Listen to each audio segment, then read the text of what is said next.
tarde. Nós estamos aqui na nossa terceira entrevista do dia. Primeiramente, queria agradecer ao senhor Henrique Meirelles por conceder essa entrevista para o MBL News. E a primeira pergunta é: como o senhor avalia o Ministério da Economia atualmente? O senhor pode dar uma avaliação geral? Olha, o Ministério da Economia está indo na direção certa.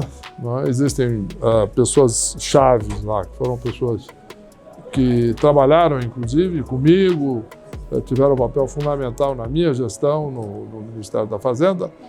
Por exemplo, o Mansueto de Almeida, atual secretário de Tesouro, trabalhou comigo, inclusive, em todo o projeto de revolução da produtividade no Brasil, que iniciamos todo esse projeto. O Valderi, hoje secretário da Fazenda, que também exerceu um papel fundamental naquela época de mudanças legislativas e etc.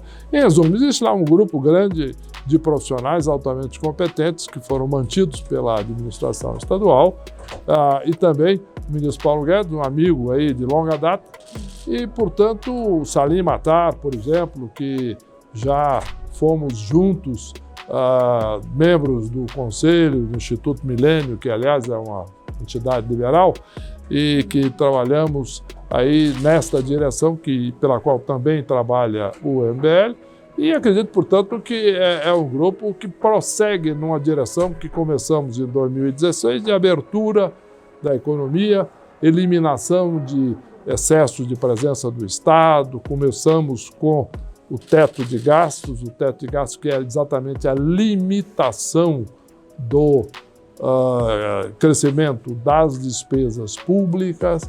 Em resumo, tudo isto é fundamental e todo esse processo hoje de reforma administrativa, a aprovação da reforma da Previdência, cujo primeiro projeto nós apresentamos em 2016, final de 16, começo de 17. Em resumo, é todo um movimento que faz com que o Brasil claramente esteja caminhando na direção correta. Perfeito. Certo. Agora a minha pergunta é em relação ao deputado federal Kim Kataguiri, que é relator da PEC 431. Essa PEC ela pode reduzir pelo menos 25% o número de parlamentares. Qual é a percepção do senhor sobre essa PEC? Olha, em geral, a direção é correta. Evidentemente que a discussão de redução do número de parlamentares é uma discussão política e que terá que ser certamente discutida com a população. Outros países adotam soluções mais diretas, né? Soluções de referendos, inclusive Estado a Estado, ou até em regiões do Estado. Eu acho que nós precisamos cada vez mais, na linha do liberalismo, na linha da maior liberdade, consultar mais a população e discutir menos grandes decisões de pessoas importantes que estão dizendo como o povo deve ser ou não representado. Eu achei a iniciativa boa, na direção correta, mas cada vez mais nós temos que desenvolver maneiras para a população participar cada dia mais intensamente da vida do Brasil. Certo. Posso fazer mais um?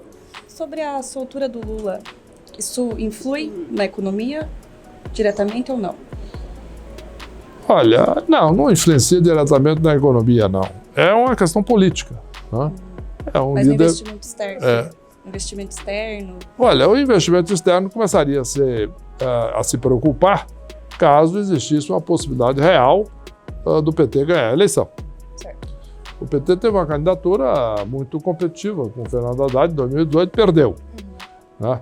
O PT teve, historicamente, uma posição forte em São Paulo e depois menos representativa na última eleição, mas tinha um candidato de esquerda, que era o então governador, perdeu. Quer dizer, eu acho que é um movimento liberal e no estado de São Paulo, por exemplo, nós estamos viajando e conversando com investidores do mundo inteiro. Estivemos em New York, estivemos em Londres, estivemos na Alemanha, no Japão, na China.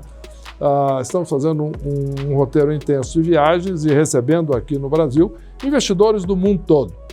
O que interessa, no fundo, é as perspectivas da economia brasileira, quais são as diretrizes do governo do Brasil hoje, o que o governo do Brasil está pretendendo fazer e está fazendo, e o governo de São Paulo, que é a maior economia do país. Portanto, tudo isso para... Evidentemente que alguns estão interessados em olhar tudo isso, mas eu acho que enquanto ficar simplesmente uma movimentação política, não terá grande influência. Mas, evidentemente, se em algum momento um candidato dele tivesse, que eu não acredito, chance real de ganhar a eleição, a presidente da República, aí sim ia prejudicar.